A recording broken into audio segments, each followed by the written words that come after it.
Yeah, so my name is Alankar, and I am currently working as a data science manager at Ernst& Young, which is one of the big four companies. About me, I have near about 9 years of experience now. Uh, I have a BTech degree in computer science from West Bengal University of Technology, and I have done my executive MBA from Indian Institute of Management, Kashipur.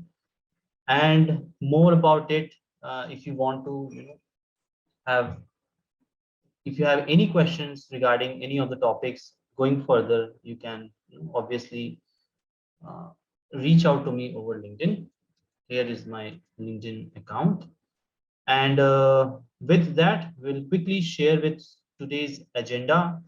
We will be going through the basics of machine learning, the I will also set the expectation what you will be learning in this class, the agenda for this class. We will go with a brief introduction of data science, the problems which can be solved through data science, what is data, what is a data science project lifecycle looks like, then what are the different types of data, industry applications, and what is actually data science, right? So what is the difference between a data and how it can, you know, we can create science around it. So what is data science?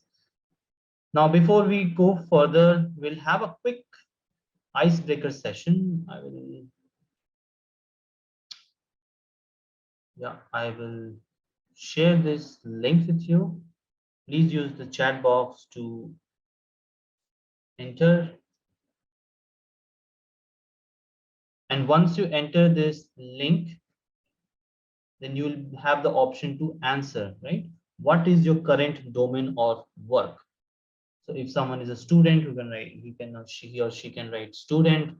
If someone is working in banking and finance, you can write that. If someone is a software developer, but where, in which domain you are currently working on, whether it's retail or insurance, right? Private equity, do let me know. Okay, we have our first answer, SAP consultant, data analytics, healthcare. Nice, good to see analytics folks here.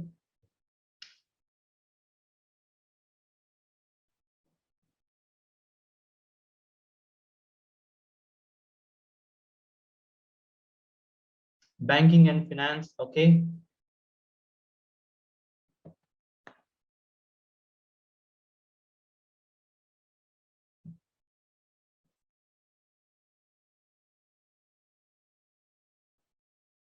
Education, okay. Yeah, Kirtana, if you can enter that in the Menti link which I have shared just now, right? I will ping the link again if someone has joined a little late, right?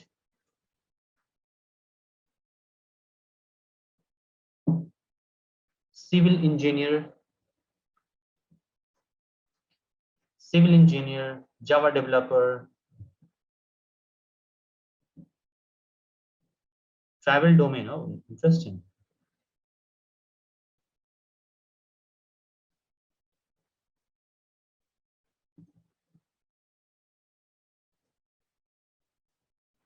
Okay, we have got 7 answers from 12 participants. 8. Few of them are also left. Please enter into the Menti link and try to answer. Even if you have joined through your mobile, you will be able to do that, not a problem. Shaheen Naz, okay, developer. In which domain? Do you have a client who is from, say, healthcare or retail? Okay, so interesting word clouds here. We have, if I specifically look into the domain, it's travel domain, healthcare, banking and finance, again healthcare, right? Fresher, 10 years career gap. Okay, no problem. Fresher, 10-year career gap, and yeah, so yeah, it's a business continuity and disaster management domain. Okay, good, interesting, nice. Okay, we'll move on to the next question. So you don't have to, navigate to any other screen. Your screen will change just now.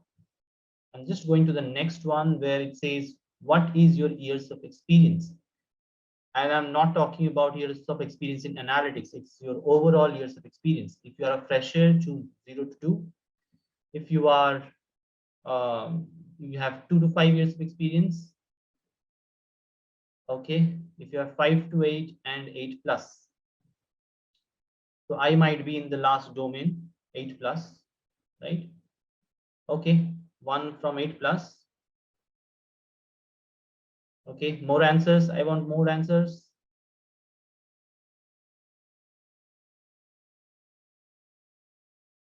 Right? 0 to 2, 2 to 5. Okay. Nobody in 5 to 8. Come on, guys. Anyone? No one? Okay. I got 9 answers from 12 participants. Oh, 14 participants. Okay.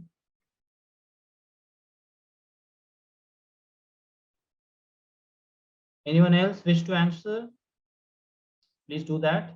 It's very easy. If you have joined through your mobile, this app will work pretty well with mobile applications as well.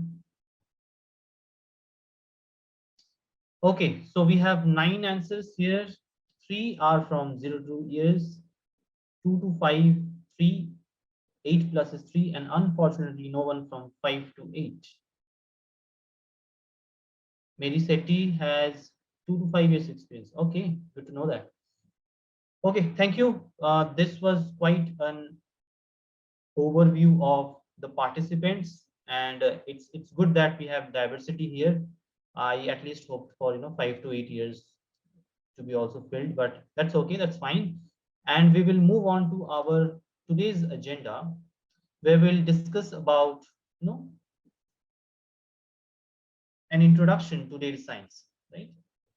So let's get started. Can someone tell me, have you ever seen this? Bread plus cheese is equals to milk. And if someone can answer yes or no in the chat box, uh, have you ever seen this? If bread and cheese will equals to milk. What does this signify? Can someone tell me?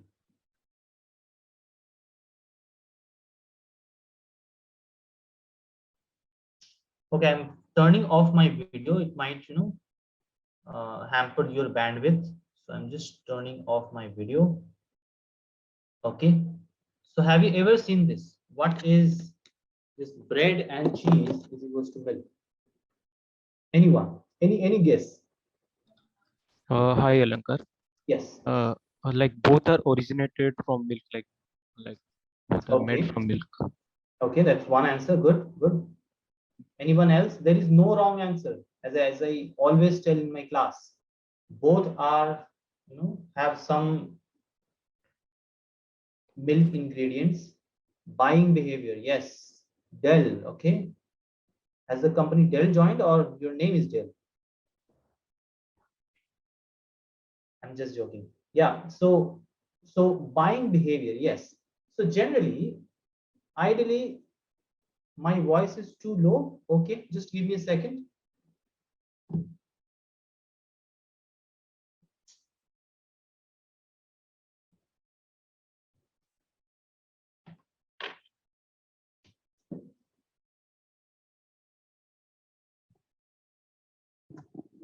Okay, can you hear me now?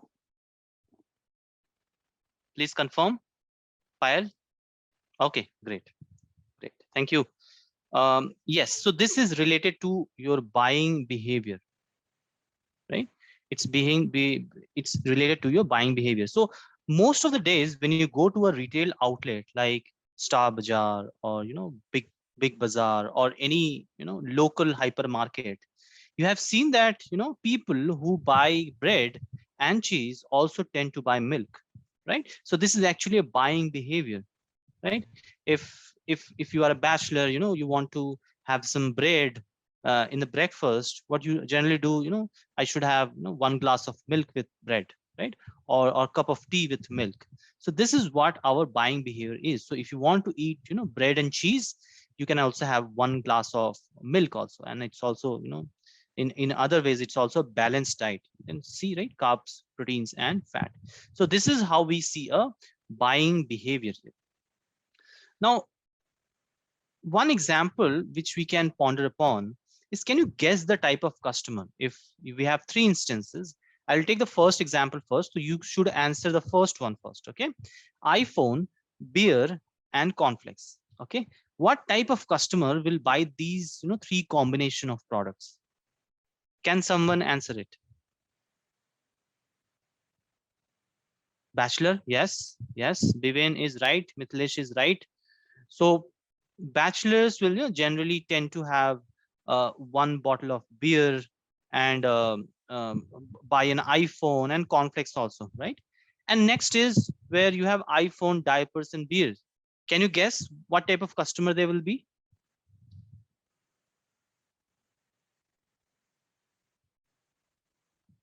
The second one, single parents. Okay, single parents, new parents, father. Okay, right, right. So you can understand that this particular individual can be a parent, right? I can't specify a father or a mother because beer is now very, cosmopolitan, and it's spread around both females and males. So it's diaper, beer, and iPhone, which is, which is inclined towards parents, right? And you can specifically say that the chances of buying it is more, probability is more towards fathers, right? Because they generally tend to buy beer and all, right? Even if for their female counterpart. And next is iPhone, diapers, and biscuits. Can you guess what type of customer they are?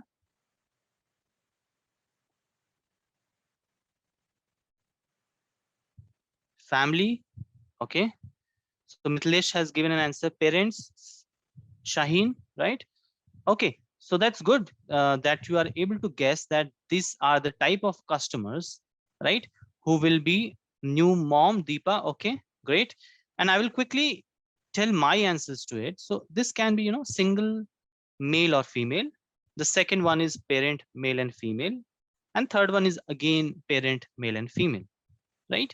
So you can have different probabilities, whether 60% male will buy the second instance, and you know 70% female will buy this third instance.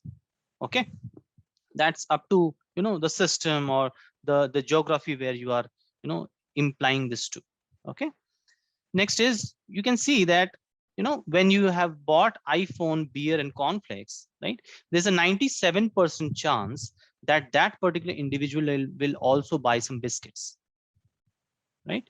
And this is a normal human behavior where this is our buying pattern. And again, this might change from geography to geography. I'm just giving an example of, say for example, India, particularly Bangalore, cosmopolitan, most cosmopolitan city in the entire India. So you can have biscuits, which is 97% chance, which can also be bought by a person who buys iPhone, beer, and cornflakes. And next, we have iPhone, diapers, and beers. And that particular individual can also buy an aftershave, because as rightly pointed out by some of our participants, that this can be father, right? So a father might buy something like an aftershave, right? And the chances are 98.4%.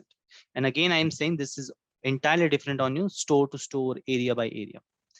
Next, the third one is iPhone, diapers, and biscuits, right? And the chances are 91% chances that that particular individual will buy cosmetics, right? He can be a female or can be a male, right? So this was some information about how buying pattern is associated with data. Okay. Let's understand this. So now that you can all of it, like iPhone, diapers, and biscuits, now you can obviously guess that this is going to be 91% cosmetics, and the target audience is going to be, parent, whether it's male or female, right? Now, 35% of Amazon sales are generated through recommendation engine, and this is actually called recommendation, right? 35% of Amazon sales are generated through recommendation engine, and this is the power of recommendation. So this is what, our stores also does. All these Big Bazaar and Star Bazaar and all these, hypermarkets, they also create an recommendation system. Okay, so what they will do, they will place, milk just beside, cheese. They will place aftershave at the, billing counter, right? They will place, chocolates in the billing counter. Why? Because kids are there. When you are waiting in the line, there is a temptation to, buy something. Probably we should buy this biscuit, probably we should buy this chocolate, right? I'm going home, I'm not buying anything for my kids. I'll probably take this ice cream, right? And these are generally high margin products. If you see, these are all high margin products, so companies wants to, maximize their profit using these recommendations. Got my point? And so there are two types of recommendation. One is from the high margin point of view, and the other is with the buying patterns also, where, you just place milk beside cheese. You can place, masala beside, cooking oil, because they go hand in hand.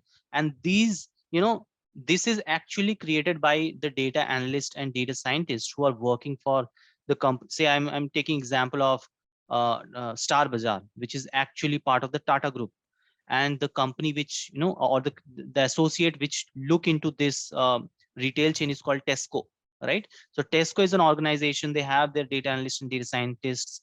They mine the data of that particular store, right, and find these recommendations. And obviously you will see that after 1 month or 1.5 months or 2 months, the position of, all of these products actually changes, and you will feel, if you visit that place after 3 months, you'll probably think that I'm visiting a new store, right? Because they change it so often, like in 1 month and 1.5 month, because the buying pattern of people, changes. These are all directions from the data science team and the product management team. Got my point? So this is our recommendation, and that's the same thing which Amazon does in their online platform. So you might buy a iPhone, or a Samsung phone today, and in recommendation you might see 5 different products or 4 different products. You buy the same phone for your brother or your mother or your father, uh, and after, 2.5 months, when you buy this phone again, you'll see the recommendation has entirely changed. Why? Because this is actually through the buying pattern, right? Some people want to buy, covers for Samsung phones. Some doesn't want to, so iPhone folks doesn't want to, have any a back cover for iPhone, because they obviously want to show their iPhone brand, right? So you will see that the recommendation actually changes over time, right? Now, how far is too far, right? You can recommend something, that's okay. You can mine your customers' data, that's fine. But you cannot, get into the personal space of individuals. And there are many rules and regulations. You cannot have all data of a customer, right? Obviously, from the buying pattern of a lady who is expecting or who is pregnant, you can find out, which trimester she's in, how many weeks she's into pregnancy, when you can predict when she's going to, deliver, right? Now, we cannot obviously get into the personal space, right? You cannot all of a sudden, create a model which predicts your female customers, delivery date, and all of a sudden, when she opens up the door, you'll probably send her a gift. She might freak out, right? So this is too far. You cannot do that, right? There are some rules and regulations which all data science team and data artificial intelligence teams should abide by, right? And whenever you launch a product, whenever you will be a data scientist, when you launch a product, there is a governance team, there is an information security team, there's a product team who actually looks into this type of data to make sure that there is no, negative impact of the product. Because AI is very powerful, and nobody wants to use it in such a way that uh, it it hampers our financial or our social freedom. Okay, now Target, if you see, Target has a dedicated 60-member data mining team. Dedicated data mining team. It means it uh, procures data. It fetches data from different applications. It can be their warehouse. It can be their stores, their online stores, right?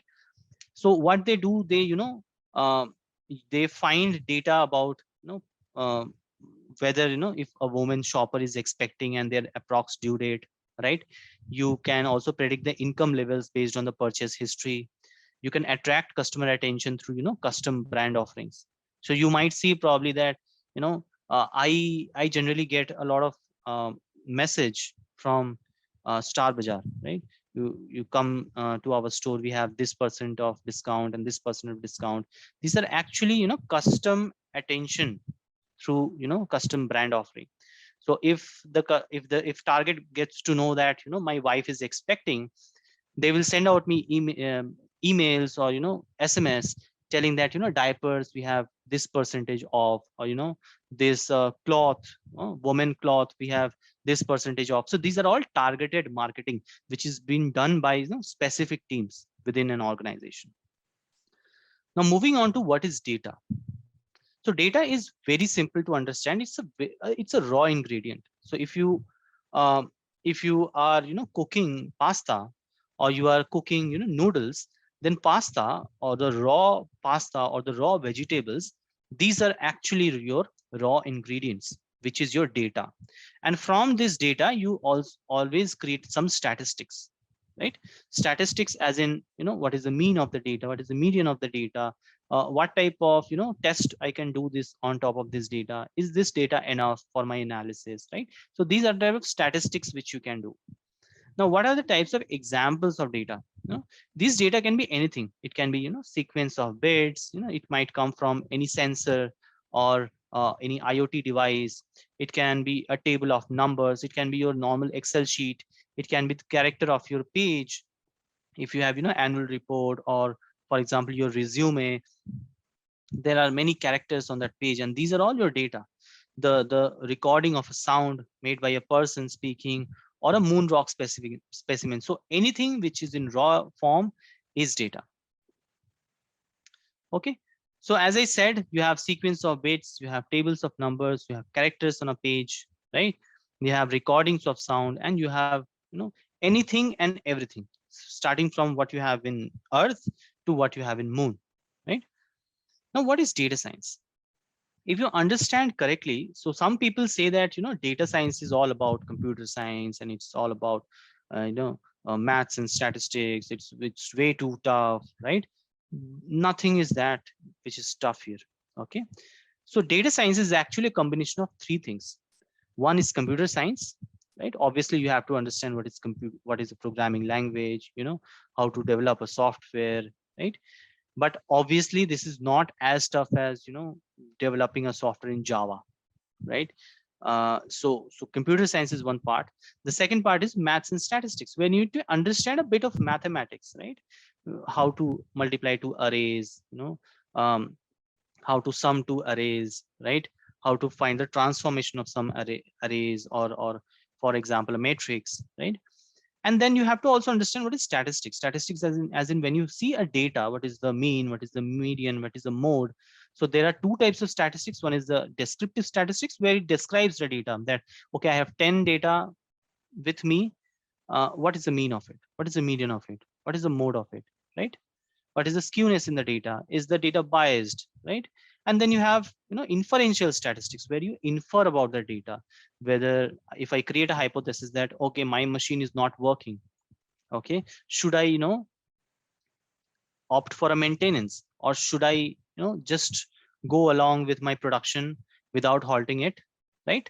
So these are type of inference which you can do. So what you can do is you can take some data out of the machine. Okay, if my machine produces 1 liter of oil per packet, is there any deviation in the oil, should I tune it, right? And based on the data you can make an inference whether to do it or not to do it. And the third part is your domain knowledge. And that's why I asked the question, in which domain you work for. Some answered, healthcare, some answered, banking, some answered travel, right? So this is actually the domain knowledge. So as and when you work for, 4 5 years, 10 years in a particular domain or a mix of domain, you have that domain understanding. If someone is working in, say, insurance project, right? He or she will understand what's the claim process, how to process, data for a life insurance or a term insurance. What are the rules and regulations related to a term insurance, right? What is uh, I forgot the name. Yeah, how much commission I should give to the broker, right? So this is all about, data science. So data science is a mix of computer science, maths and statistics, and domain knowledge. And for that matter, people who think that this is all related to, technical domain, I'll just give example of my manager, who is the senior manager at my organization. He is a chartered accountant, okay, hardcore finance background professional, working for 15 years, right? He understands domain like no other person in my uh, organization, I would say, or at least my team, right? Because he has 15 years of experience just in finance. So you can understand the amount of domain knowledge he has. And again, he has done, a certification in artificial intelligence and machine learning and data science. And now he understands the technicalities as well as the domain knowledge. So he has the capability to build a team, to talk to the client. Why? Because he understands finance very well, much more than what we generally do, people from, technology background. So this is why data science is for everyone. This is not only for technical persons, it is also for non-technical folks as well. Because if you see from, I am a manager, I know that when I build a team, I understand that I should have a mix of both, right? Technical as well as non-technical. Why? Technical people are very good at, technology, like programming and, maths and statistics and whatever it is, but they lack somehow the domain knowledge, because they haven't worked, very closely with domain. Right now, if I ask any one of you who is a programmer, you'll probably say I work for, 7 hours of coding, 2 hours of just chilling, right? That's just ideally what we do generally. And if you ask um, uh, a chartered accountant, or, a domain analyst or a researcher for that matter, they will say, I, research for 7 hours. I create reports and I create this presentation, I talk to the client, understand their business, and then 2 hours of chilling, right? They chill for 2 hours a day, and then they work for 7 hours into all of this research. So you can understand there's a quite a few, difference between what a technical and a non-technical people will bring together in a team. So that's why I'm saying data science is for both technical as well as non-technical folks. Okay, so it's a mix of computer science, domain knowledge, and maths and statistics. Okay, if you have any question, do drop me a message on the chat box. I will answer that, whenever I see it. Now, who are data scientists? Okay, data scientists are people who are better at statistics than any software engineer, and better at software engineering than any statistician. So 10 years back, there was no concept of, machine learning engineer or data scientist or a data analyst or data engineer, right? It might have been, big organizations like Google and Facebook would have these, roles, but it was not present for, the larger audience in the corporate industry. So earlier, statisticians were the one who were working in data science, but there was nothing called a data science at that point of time. It was all statistics, where they used to use, very simple programming languages like R and SPSS, to create very, sophisticated models, which were linear regression model or logistic regression model for that matter, right? And then they used to find out, solution around it, which was not actually scalable because they lacked that software engineering skill to, write their own set of codes. So if a tool gives them an accuracy of 75%, they were happy with it, because they then cannot do anything about it, right? Because they cannot, take the code from that tool, or the output of that tool. They cannot massage it or clean it or do whatever they want. No, because they were not good in software engineering. And again, there came people who were software engineers but lack statistics. 10 years back or even 5 years back, or people who are just trying to be into this data science domain, you can frankly tell me how much statistics you have used in your organization? No, none of you have used it more than 5%, right? So this is what I'm trying to say, is a person who is better at statistics than any software engineer and better at software engineering than any statistician. So the one who fits in between the statistics and software engineering is a data scientist. Is a data scientist. Okay, now let's move into a much deeper discussion than this. Okay, this was actually a surface level. Now, someone will ask me, what is data science? Is it science? No, data science is not science. It's actually arts and science, right? It is more art and less of science. Why? Because whenever you create something and you want to express it to your stakeholder or client, if you just go and say, okay, this is my linear regression model and it gives me 75% accuracy, this is my decision tree model, and this is my support vector machine model, or this is my random forest model, and this gives me 85%, 80%, 90% accuracy, nobody is going to understand what I do saying, right? So it's very effective to convey to your stakeholder who doesn't know anything about data science. They are not at all worried about data science.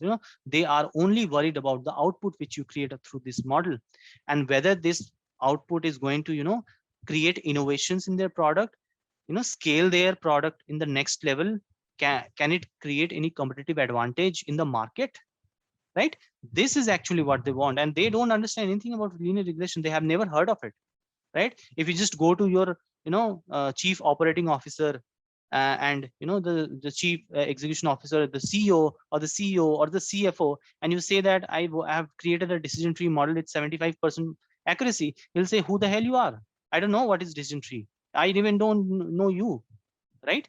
So you have to convey that, okay, this is my model, and my model creates a solution which predicts uh, a certain output which 80% accuracy. And this is more of an art to convey this to your stakeholder. So what you do as a data scientist, you have to make sure that you know how to apply techniques in unconventional settings, how you combine techniques in unconventional ways, and how will you develop new and unusual hypotheses. So your client might come to you and give their problem to you, but they are not going to give you the solution, right? So you have to develop your own hypothesis. You have to give solution to your client, and it's not you as an individual contributor, but rather your team, and you are part of that team, right? So data science is more of art and less of science. Now, why do data scientists get paid a lot? Okay, initially you might see that the salary might be at par with software engineers, or for that matter with other technical folks. But as you grow with a data science skill, you get paid a lot, right? Why? Because there is a serious shortage of talent. And why I'm saying so, any product in the market, any product, okay, you just take example of any product, they are all using data science, machine learning, and artificial intelligence algorithm in the back. Take example of Netflix, take example of Prime, Amazon Prime, take example of Spotify, right? Take example of companies like Urban Company, take example of Delivery, which is a delivery company, right? Take example of Lenskart. Imagine any company, right? They are using data science, machine learning, and AI. And that's why I'm saying this, there is severe shortage of talent, because client also want to have data science algorithms embedded in their existing platforms, in their existing systems, right? And this also directly impact the business value. So if you can see the recent startups which are popping up in our Indian market, and those who are getting into this unicorn space or $1 billion space. You can see that they are directly impacting the overall business using these technologies, right? You can take example of any of the unicorns, right? They are using artificial intelligence, data science, and machine learning. Next, organizations face enormous data challenges. I can personally answer this because I'm having a hard time hiring individuals, you know, have um, data engineering skills or data analysis skills or data science skills, and we are also facing enormous data challenges. More and more data is coming into picture. Clients are coming in telling, I have this data, can you do something about it? Can you build a model which accurately predicts whether my company is going to divest in the near future or not, or acquire a new company or not? So these are the type of questions we are being asked from the clients, and to answer everything we need data, and that's why we are facing enormous data challenges. Next is, as I said, this is not restricted to any other tech giants anymore. So all of these companies, even the small ones, are using technology to solve real world business problems, right? So that's why data scientists are getting paid a lot, right? Next is, what is the difference between a good and a great data scientist? The first one is effective communication. So if you are not, effectively able to communicate your result to your end user or your stakeholder or your manager, right, then you might not be a great data scientist. So you have to make sure that you are able to communicate. Now people misunderstand that communication is all about English. No, if you want to convey your message through a PowerPoint presentation or a video or whatever it is, but it should be effectively communicated, right? You can use your native language to talk to your manager, right? We generally do that, right? If I'm talking to someone who is from who understands Hindi, I probably talk in Hindi. If someone talks in Kannada, I talk in Kannada, right? So that is what we call this effective communication.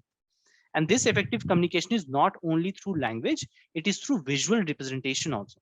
You can create a beautiful dashboard and convey your result effectively to your end user and your client, right? Next is your intellectual curiosity. So whenever you get the data, you should have the curiosity to question the data, right? uh, Ideally you should have a lot of questions with the data. You can go back to your data management team and ask them a lot of questions that I don't have this type of data, this column is a garbage column, I need to impute a lot of data here, I think this will not work, right? So you have to have this intellectual curiosity. And then can also ask questions like, um, can I create something with this data?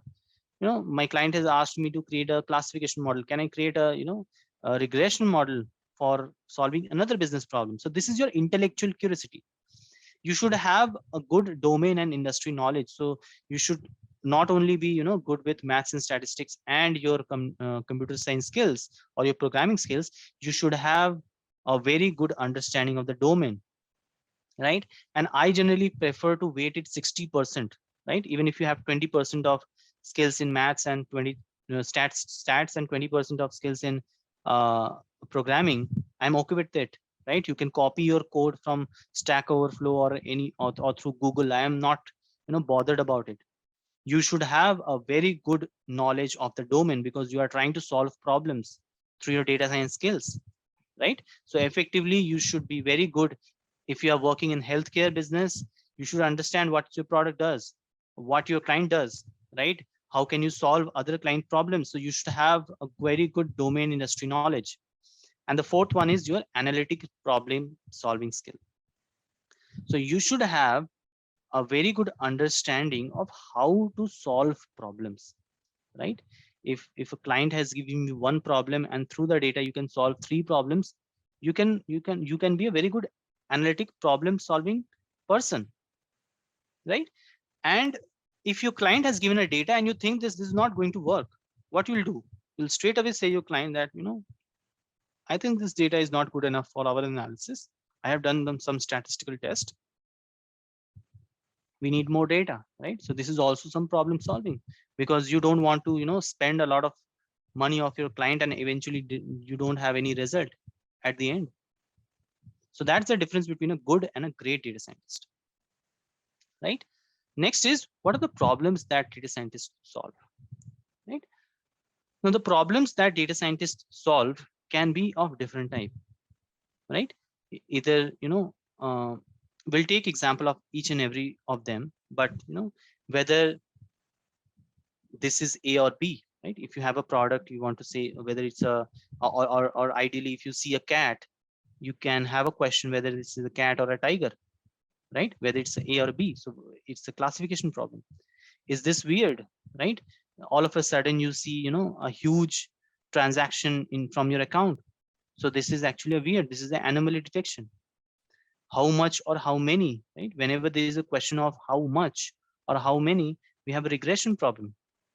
How is this organized? When you look into the pattern of the data, this is a clustering problem. And the last one is, what should I do now? This is actually a reinforcement learning problem where you have to take a decision of your next step. So don't worry about it. We'll discuss this one by one. So coming to the first one, which is this A or B, right? This is ideally a classification problem. Whether I should, reject the loan or approve the loan, right? And what decision you will take in the background is whether the applicant will be able to repay the loan or not. If a student goes to a bank and say, I want to take um, a car loan worth 10 lakh rupees, will your loan be processed? No, it will not be processed because you don't have a source of income and you won't be able to repay the loan, right?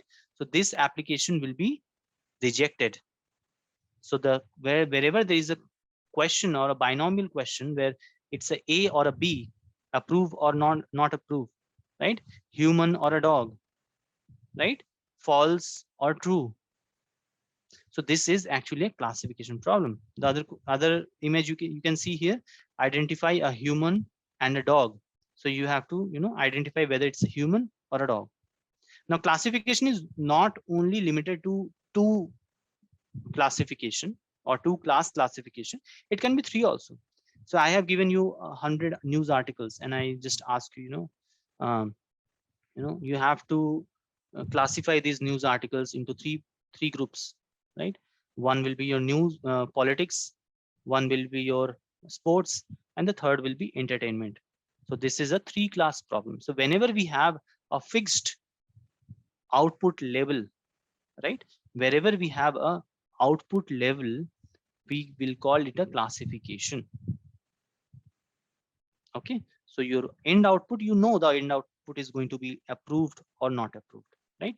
So this is a classification problem where the labels or the target to which you want to classify this data, right? Am I going too fast? Let me know. Or are you okay with it? Okay, I got an answer. So yeah, moving on to the next one, right? We have, is this weird, right? If there is any anomaly in the data, if something fishy in the data, right? Is this mail in your inbox spam, right? All of a sudden you open your Gmail account and you see that congratulations, you have got a job from Google, right? And for that you have to send your bank account details and deposit, say for example 5,000 rupees in this particular account. We will share the offer letter with you, final offer letter, right? This is something fishy. This is an anomaly because ideally nobody asks you, asks you any amount for a job offer, right? So this is an anomaly. So is this mail in your inbox spam, right? All of a sudden you see you have a credit card with a limit of 50,000 rupees, right? And every day or every month you spend, say for example 5,000 rupees ideally, okay, not more than that. Over the past 2 years you are spending, on an average of 5,000 rupees every month. And all of a sudden if I see, 48,000 rupees transaction from your account, this might be an anomaly, right? Someone is using your credit card to steal money. So what the bank people will do is they will just immediately give you a call and saying that, sir, have you initiated a transaction of 48,000 rupees? And you will say, yes, I have. I have emergency and I have to swipe my card.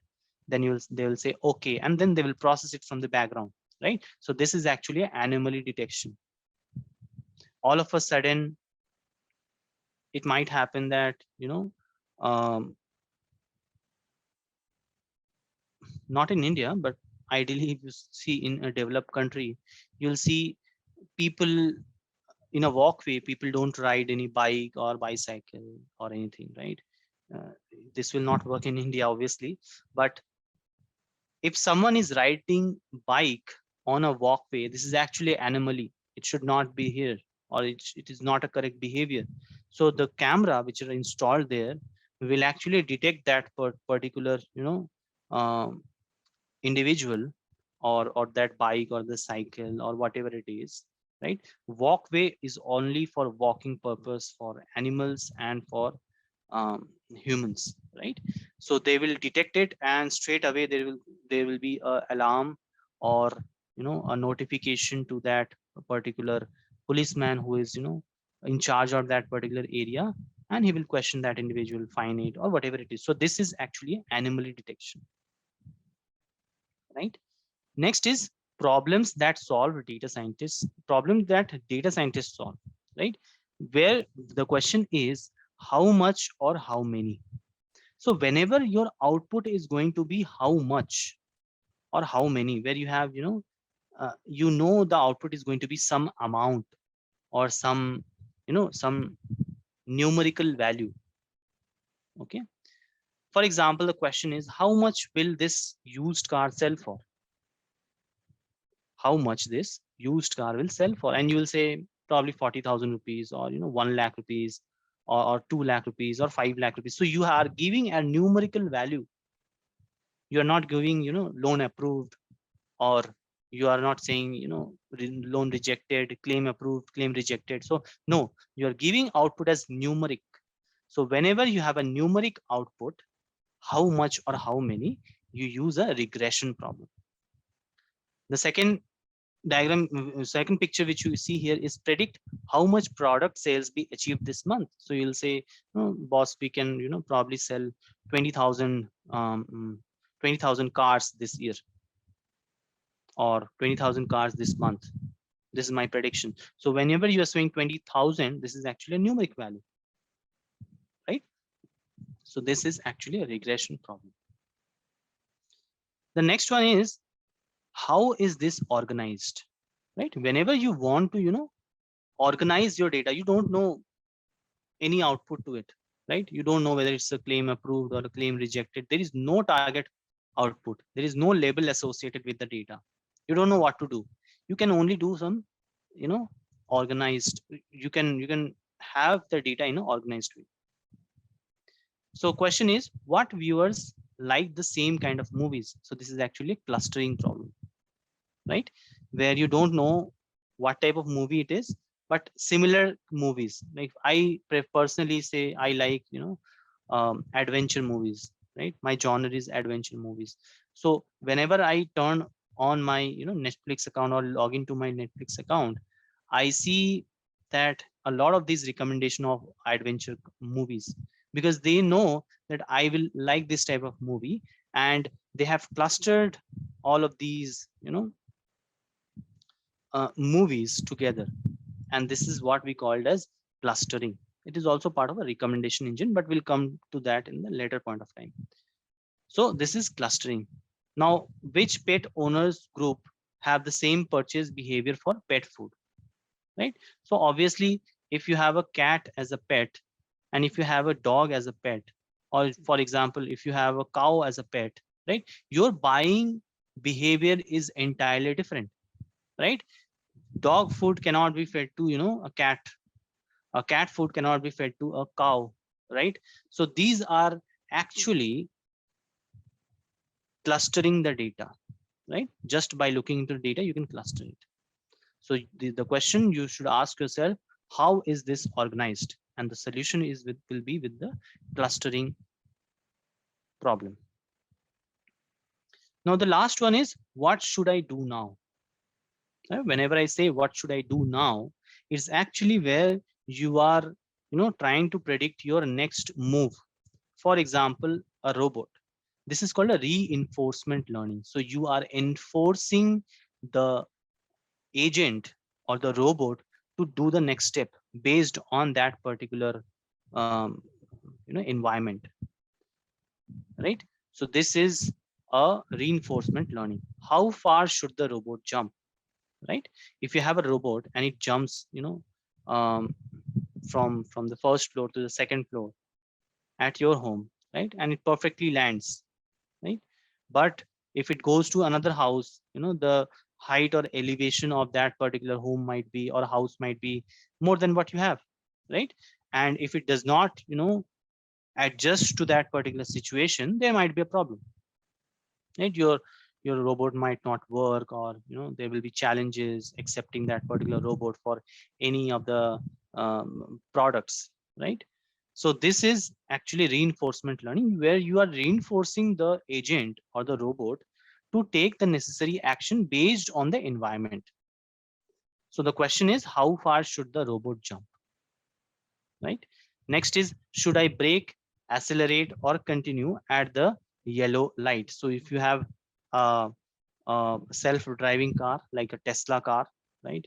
Unfortunately, not in India, but say if you visit US and you have a self-driving car, the car is actually an agent, right, or a robot, for example, and it should have the decision-making power, right, to accelerate or continue at the yellow light, right? So this is called reinforcement. We will learn about reinforcement in the actual course, where we actually look into the data to penalize the agent or the robot for making any wrong decision, and we reward that particular robot if it takes a right decision. So this is how we reinforce. If you remember our childhood days, our parents used to whoop our I cannot say that word, they used to whoop us, right, whenever we make a mistake, right? And that was actually reinforcement. And whenever we used to do something good, get good marks or get good grades, they used to reward us with probably a Sunday holiday, or probably we visit a park, or we probably eat a lot of things, right? So this is called a reinforcement learning. What should I do now?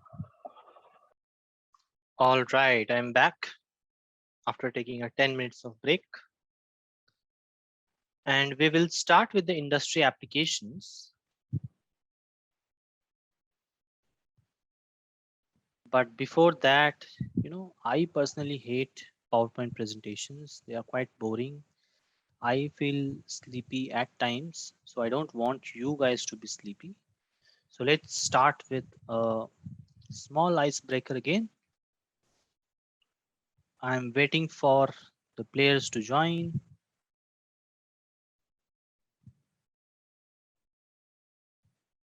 Use the chat window to enter into the Menti session.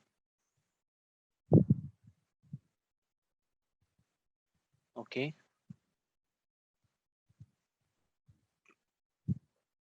Great. Some penguins, some cat, Santa Claus, caterpillar, donut. Uh, this is the flag of a country, Sweden. I don't know. Okay. Tigers, flower, railway engine. Good. Anyone else? We have 9 participants. Okay, let's start. So the first question on your screen, answer fast to get more points. What is not a part of data science learning?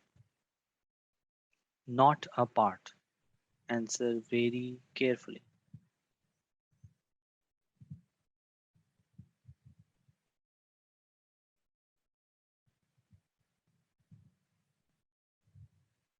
All of these, right?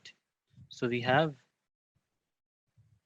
domain, programming, stats, all are part of it. So none of these will be the answer. Okay.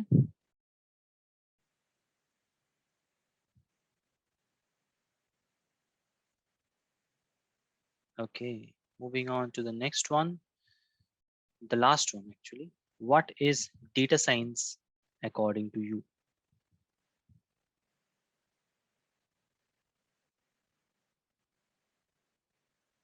So whatever you have understood, as I said, there is no wrong answer. What is data science according to you?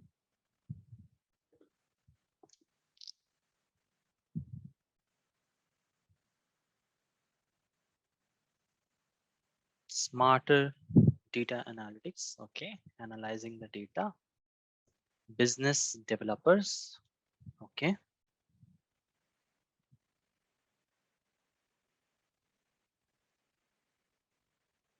Let other, oh, okay, covers larger aspect, getting insights, analysis, process data, analyzing the data. Good. Few more. Okay, skill of data processing. Oh, great.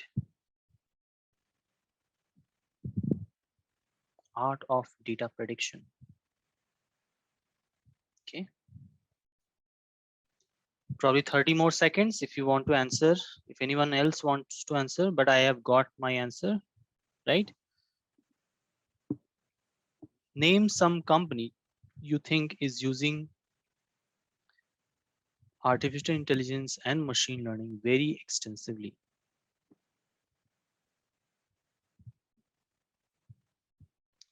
Name some company you think is using artificial intelligence and machine learning very extensively. Google, Walmart, IBM, Tesla, Amazon, Fang. If I'm not wrong, Fang has now changed to Mang, right? Mang. Meta. Facebook has changed to Meta. Okay, we have Google, Facebook, Amazon, Mintra, Amazon, SAP, Tesla. Okay, we have 11 responses here. Good. Good that people are answering, and we'll move on to, okay, we had only 3 questions, no problem. So many of these companies are using machine learning, and as I said, every company is using, machine learning to uh, create, business cases. Now, I am just quickly sharing a link of my channel. So I apologize if you don't understand Hindi. I have English subtitles, but majority of my, you know, um, majority of my videos are in Hindi. Some of them are in English, like Tata New was in English. So I create a lot of these contents for my clients, but recently, 1 month back, I have started my own channel. So you will find use cases for, urban company, which is again uh, aggregator marketplace. You will find application of machine learning in insurance, how political parties use machine learning, artificial intelligence, to better campaign. And there are a lot of companies actually working for these political parties, right? And then application of telecom in telecom industry. This is what I have, created. And then if you have gone through Shark Tank India, you know what is Bharat Pay and how Bharat Pay uses machine learning. So more to come. I am, in the process of creating videos related to how machine learning is used in um, healthcare industry, finance industry, right? And some of the use cases related to, the unicorns of India, because I want to really focus on, companies who are, very intelligent in using these applications and technologies to scale their business so much that within 3 years or 4 years they are actually getting into that unicorn space. So one of this company which you all are aware of, I hope you are all aware of, is e-cart or delivery, right? So I'm creating a content for that. Then Khata Book is one company who's going to be a unicorn in probably 3 or 4 months. So that is what I'm creating. I will try to create more contents. If you have interest in any of these, companies, you can go and check out. Not forcing you. Okay, moving on to our industry applications, right? First is the telecom industry, right? If you see my video, you have already discussed, how these telecom industry probably in Indian market, how Jio and Airtel are going to compete with each other. Now with the free SIM strategy of Jio, it entirely, ate uh, all other telecom giants like Vodafone and Idea and BSNL is there is a bloodbath there, right? And Airtel is actually standing, you know, face to face with Geo now because a lot of factors, and one of the factors is where they have lowered the, uh, the cost. They have lowered the cost by, bringing in more innovative solutions using artificial intelligence, machine learning, and data science, right? And I have apologized that much of my contents are in Hindi, but you will always see the English subtitles. So if you want to figure it out in such a way that, if you are going for an interview for a telecom company, you can actually, look into these aspects, how to answer them. And if they ask you any real life examples, you can answer it, not a problem. So the first one is customer acquisition strategies, right? So you understand one thing, that all of these telecom companies call you and they ask you, if you want to switch to prepaid, postpaid from prepaid, or you want to buy our SIM, I will give you this much discount. All this, process of hiring people from customer support to call customers is actually a very, expensive process, right? And that customer acquisition cost is also very high. So if they want to acquire a customer like me, they have to probably spend on an average 1,000 rupees to acquire a customer, right?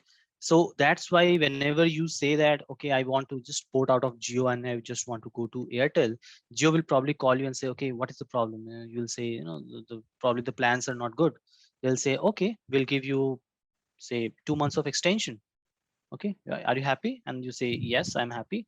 Then they will roll out this 2 months of, you know uh, extension, because if they lose out you, they'll probably lose out 1,000 rupees, because they have to, acquire a new customer, right? And it is going to uh, cost them 1,000 rupees. But if they just give you 2 months of extension, probably it will cost them 200 or 300 odd rupees, right? So you can understand this customer acquisition strategy. This is actually being used using a classification problem, where they predict whether a customer is going to churn or not going to churn. If they are going to churn, and if they find that, the customer lifetime value is very high. When I say customer lifetime value, it means you generate a lot of revenue for them, probably 1,000 rupees or 2,000 rupees per month, right? You have this Geo Fiber, and you have Geo TV, and you have Geo Mobile and everything, right? So they use classification algorithms to find out customer acquisition strategies. Next is churn analysis. As I said, what is churn? Churn is when a customer moves out from one organization to the other organization, right? If I say I was earlier with AT&T, which is a telecom giant in US, and then I moved to Ernst and Young 3 years back. So this is actually I churned out of AT&T and I moved to ENY, which is my current organization where I work, right? Similarly, I was earlier with Vodafone. I churned out of Vodafone and I moved to where? I moved to Airtel, right? So now you can understand what is a churn. Churn is actually when a customer moves out from an existing client to the other client. Okay, next is upsell and cross sell. If you want to upsell your product, say for example, if I'm taking 300 rupees, if you see my video of Bharat Pay, you will understand what is the upselling, right? Upselling is actually where you have a telecom plan of 200 rupees per month, right? And the customer agent calls you and say, sir, you think, you can probably take off 300 rupees or a 400 rupees monthly subscription, because that is going to give you, better bandwidth. It will give you more speed, you can download more data, and blah blah blah, right? So they are trying to upsell that product, means they are trying to sell their product for a higher value, right? This is called upselling, and obviously through upselling you will have more revenue from a company perspective. Next is cross selling, where you have a telecom product with Geo and the Geo guy also and say, so why don't you subscribe to Geo TV? So you are cross selling a new product to them, right? And how is this created? How do they get the number of these individual customers? We create models which actually predicts which customer wants to buy a new product, and which customers wants to enhance or up their subscription to the next level. So this is actually created through a machine learning model, right? We call it recommendation system, or we call it classification system, sorry, clustering system, right?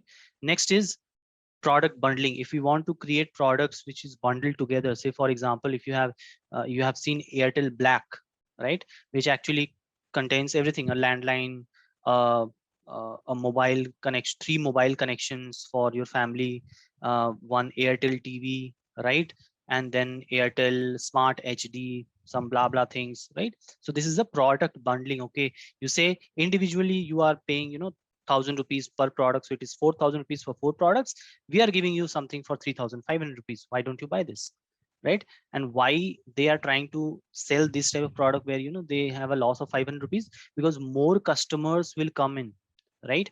If they see 500 rupees discount, they will more customers will come in, and this will eventually increase their revenue, right? So these are the applications in telecom industry, and obviously there are a lot of applications. You can look into my Jio versus Airtel video. Next is application in pharma industry, where you look into clinical trials of drugs, right?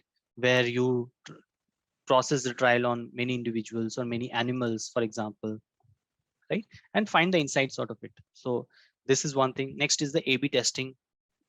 We'll come to A/B testing in our actual class, where we'll try to understand what is the A/B testing, right? Where A/B testing is nothing but where you test the same product with 2 different groups. Say for example, if I want to test my new COVID vaccine in India, what I will do is I will have 2 sets of people, one from say north of India and one from the south of India, right? And then I test it, and if I see that if there is a significant difference between both of them, I will probably have to do this analysis again. And if I don't see any significant difference, probably I will roll out this vaccine for the entire India, right?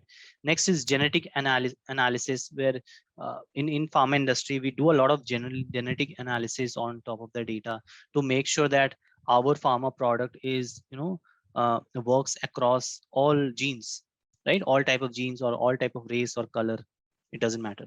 Next is epidemic forecasting and control. Say for example, uh, uh, all of these vaccines like the Pfizer vaccine, right, or the Johnson and Johnson vaccine, or for example our homegrown Indian vaccine, right? uh, so these vaccines, actually these companies also forecast when there is going to be a peak, where the demand of vaccine is going to be high, and when is going to be a bottom, right, where the demand is going to be less, so that they can have a production line in place. Because the life of these vaccines are probably 45 to 60 days under a controlled temperature, so you don't want to waste a lot of vaccines, right? So this is where the machine learning algorithms come to picture, where they forecast what is going to be the peak in the near future, when is going to be the peak in the near future, and what they can do and how they can control the production line and the supply chain. The next is into the finance industry, where you look into the industry from a fraud detection. As I said, if there is any financial fraud, there is anomaly in the data, algorithmic trading. So nowadays, there are a lot of algo trading which is coming into picture, where uh, algorithms tell you, which portfolio to buy, which one to sell, which stocks to buy, which stocks to sell, when to enter into a call option, when to enter into a put option, right? And this is how a algo trading works. Next is personalized services. If I want to create a machine learning model which gives the customer call center agents some numbers to call, and pitch a certain product or a personalized product for that particular individual, the call center agent will have much flexibility now. Say for example, earlier when there was no machine learning data science into picture, they randomly used to call thousands of people every day. Say for example, a call center agent calls 100 folks every day, and out of that only 1 or 2 agrees to buy their product. So you can see the success rate is only 1 to 2%. But now if I give them a list of individuals, right, where the chances of buying our product is high, okay, and I give those 100 numbers to them or the call center agent, what they will do, they will probably call them, and if they see 10 or 15% people are buying it, or 10 or 15 people are buying that product out of 100, the success rate has actually increased 15 times, right? So now you can understand the difference between a traditional method and a machine learning data science method.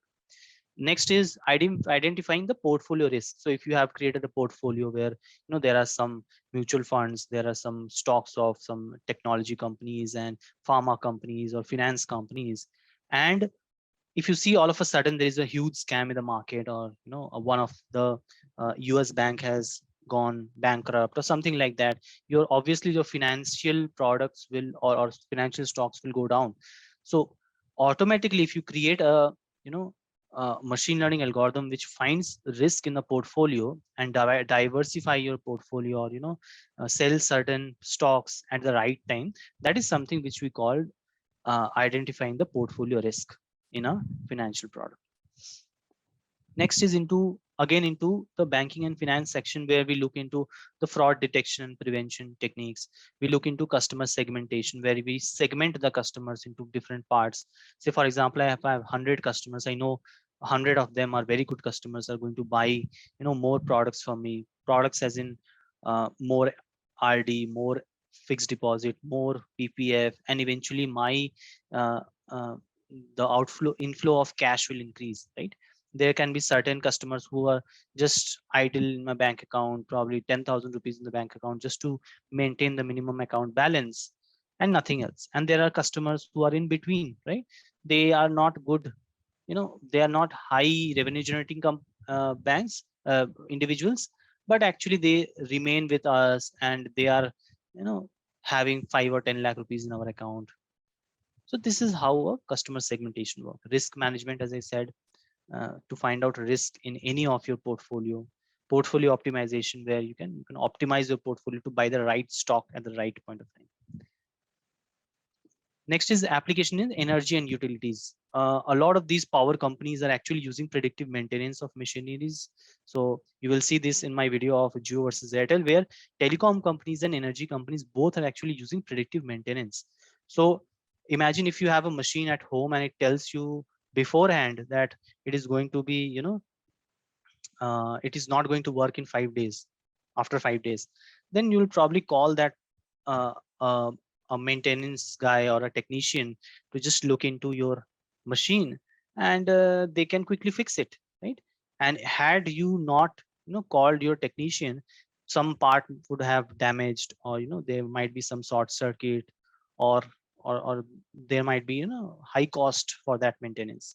So this is called predictive maintenance, where power lines and cell towers and all these windmills are actually using a lot of sensor data to identify if there is any fault in any of the parts in that particular machine.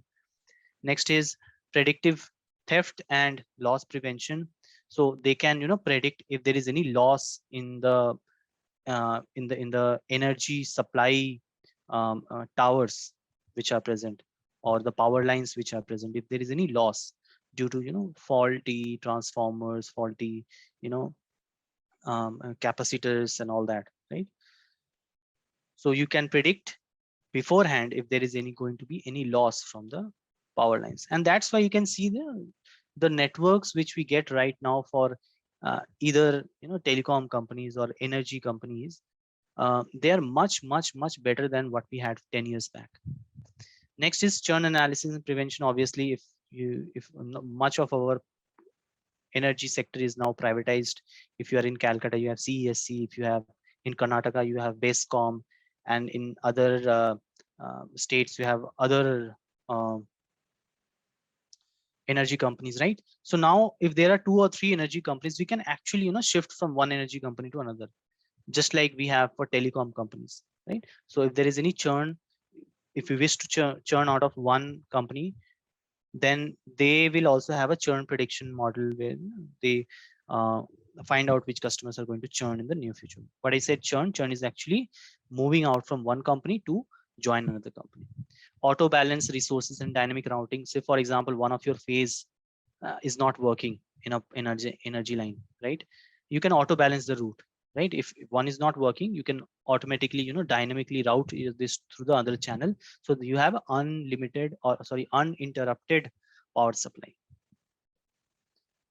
Okay, next is manufacturing. We all know, there is a lot of 3D printing into pictures. So you have custom product design, you have better quality assurance because we can monitor our product line or a supply line, a supply chain line through better quality assurance. We can improve the manufacturing process because we use a lot of IoT sensor data to find out if there is any fault in the manufacturing process.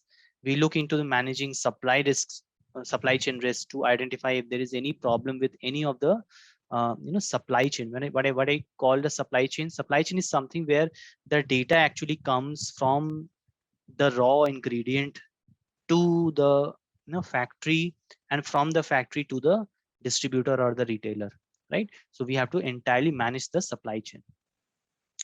Now these were the applications, and we'll quickly move into the data science life cycle.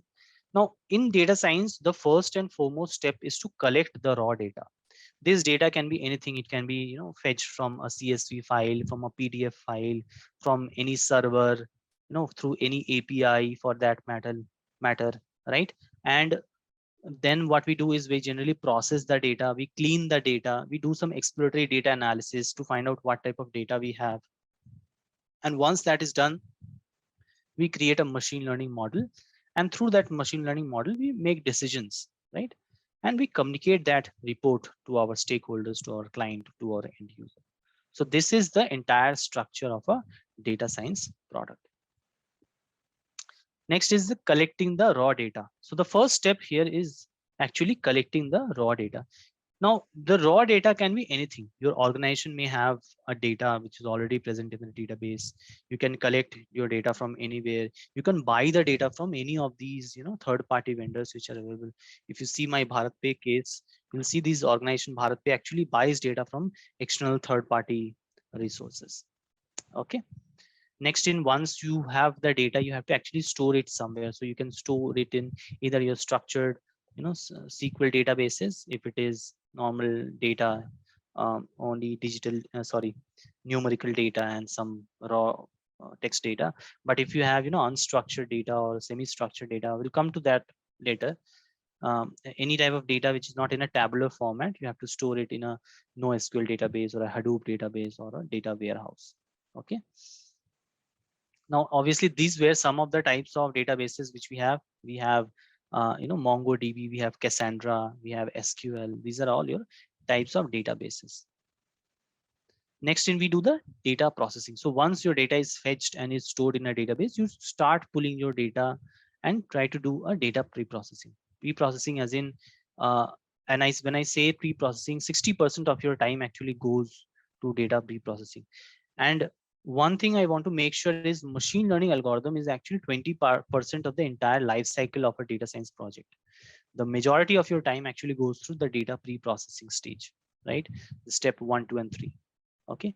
These steps include, if you have a data, you have to find out any outliers in data.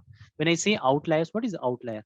Outlier is, a data which is too far from the actual data which is present, or the mean of the data. Say for example, if I have the average or the age of individuals who have joined this session now, some may be 21, some may be 23, some may be 25, some may be 30, some may be 32, right? So if all of a sudden there is one individual who is 59, for example, then he or she is an outlier, right? Because he or she does not fit into the mean of that particular data set. So this is an outlier data. Next is a missing value. Say if any of our data is missing, say one of us don't want to disclose our data, right? So missing value. Malicious data, if some of the data which they have shared is actually through a link, and that link is not verified source, so it might be malicious data. You have erroneous data where you have error in the data. For example, you have shared the data age data in probably strings, right? Everyone is writing 29, 27, 26, and someone writes 31 in words, right? So this is erroneous data. Next is irrelevant data. So in the age column, if someone enters, male or female, this is irrelevant data. Inconsistent data. So as in, if you have a data which is not consistent, right? Say for example, you entered 1991, right? The year in which you were born. So this is inconsistent, and there might be formatting issues in your data. Now with the data pre-processing, what we generally do, we in a dirty data, you have unstandardized data, you have missing values, you have duplicate values, and then you clean it. And after cleaning, you have a standardized value, you have a corrected data, you have a duplication removed, right? So this is our pre-processing part.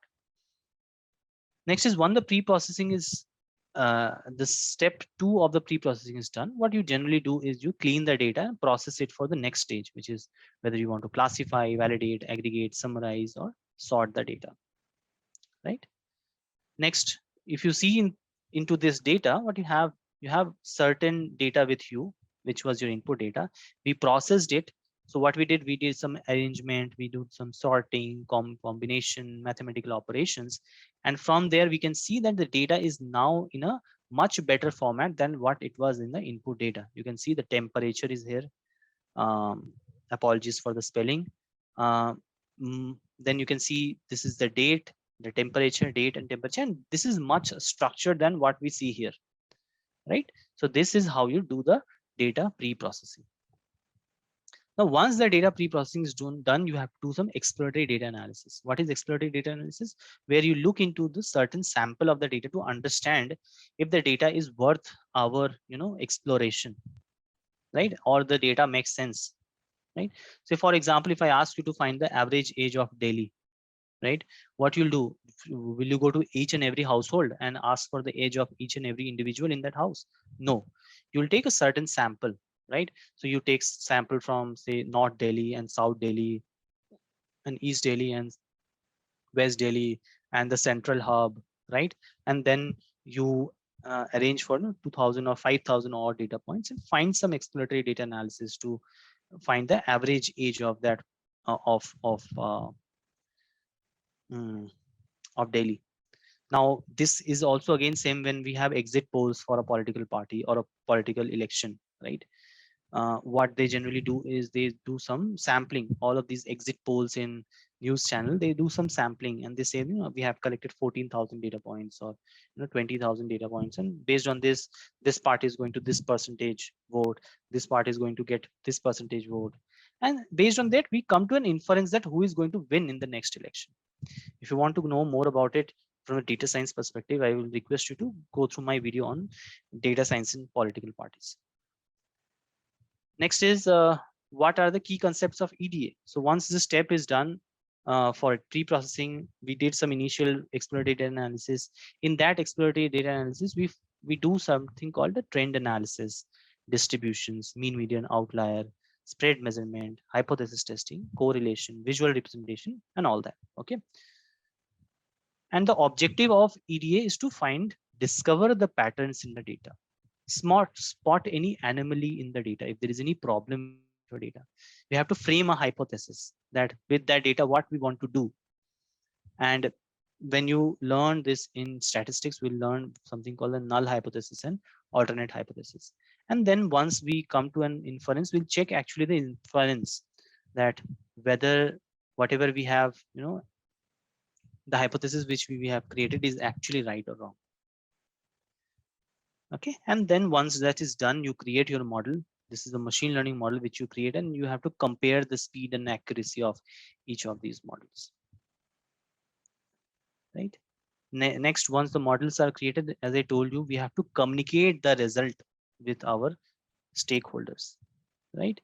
Say, for example, we want to showcase the benefit of analysis and models bring to the plate.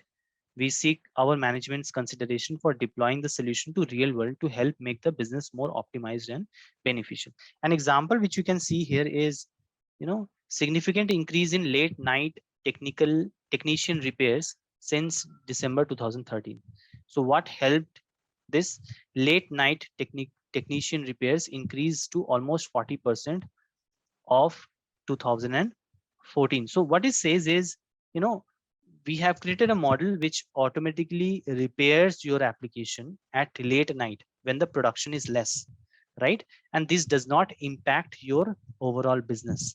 So we have created a model which does predictive maintenance of your models.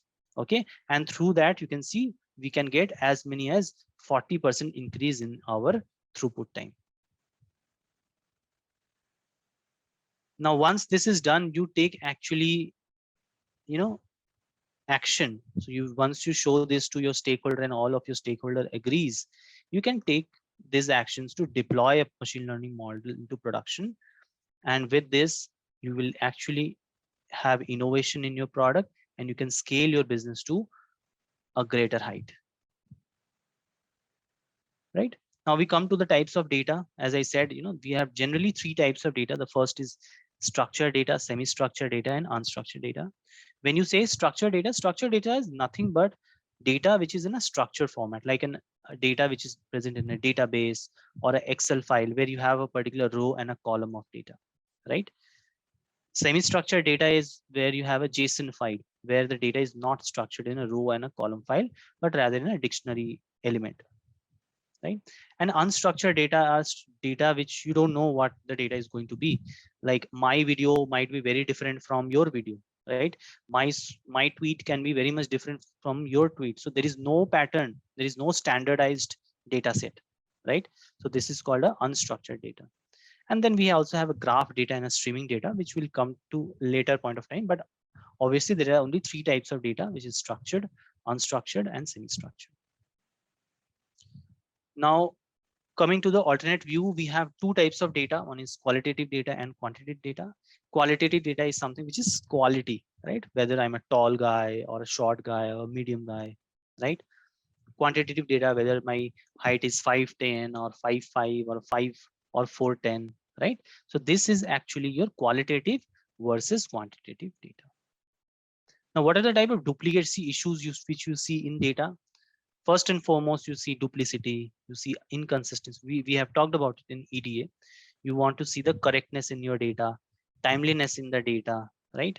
Missing values in your data. So these are the type of data quality issues which we generally do. And before processing any data through the machine learning algorithms, we have to make sure that we are checking these in your data points to make sure that none of these garbage values get into your machine learning models, right? So this is a recap of what we did. We introduced you to the world of data science, the problems that can be solved by data science. What is a data? The data science project life cycle. What is data science actually? What are the different types of data which you have, and the industry applications? Okay. So with that, that's the end to our boring PPT session. If you have any question, you can ask question, you can unmute yourself, or you can use the chat window to type in your question. Right? Please explain EDA again, right? EDA is nothing but exploratory data analysis, right? Exploratory data analysis is where you explore your data, right? You want to explore your data to find out whether this particular data will be enough, or is it correct to build any hypothesis. When I say hypothesis, say for example, if I have a machine, I have a big industrial machine which which fills oil with 250 ml of oil for each of these bottles, right? And I want to do predictive maintenance of a model. I have created a machine learning algorithm which automatically maintains the entire machine for that matter. Okay, automatically, there's no manual intervention required. Now, when do I need to do a tuning of my machine, right? Should I do it should I do it when it fills bottle with more than 255 ml instead of 250 ml, or should I do it in 245 ml?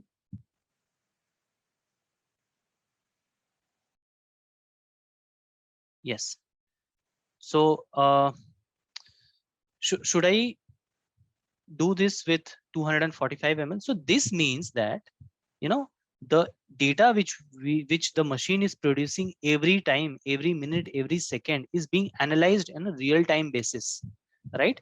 And whenever we see there is a more than 6 ml deviation, I will quickly start my predictive maintenance. I will halt my application or my system or my machine, and then I will do a predictive maintenance uh, of my machine.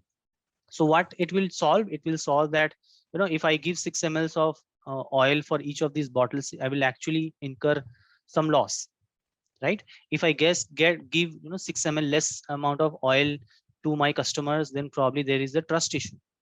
So this is what we have to understand from a EDA or a exploratory data analysis point of view. The hypothesis which we are going to create for that particular model is right or wrong. Okay.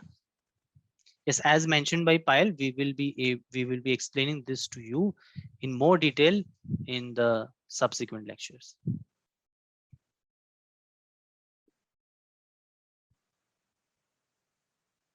Why do we select sample for EDN, not the whole population? Okay, good question. Can you do this for the whole population? I think it's not possible. If I ask you to, probably take the age of all the people from Mumbai or Bangalore, you will not go to each and every household, right? You have to take a sample and then infer, and it's same for everyone, and this is same for everyone.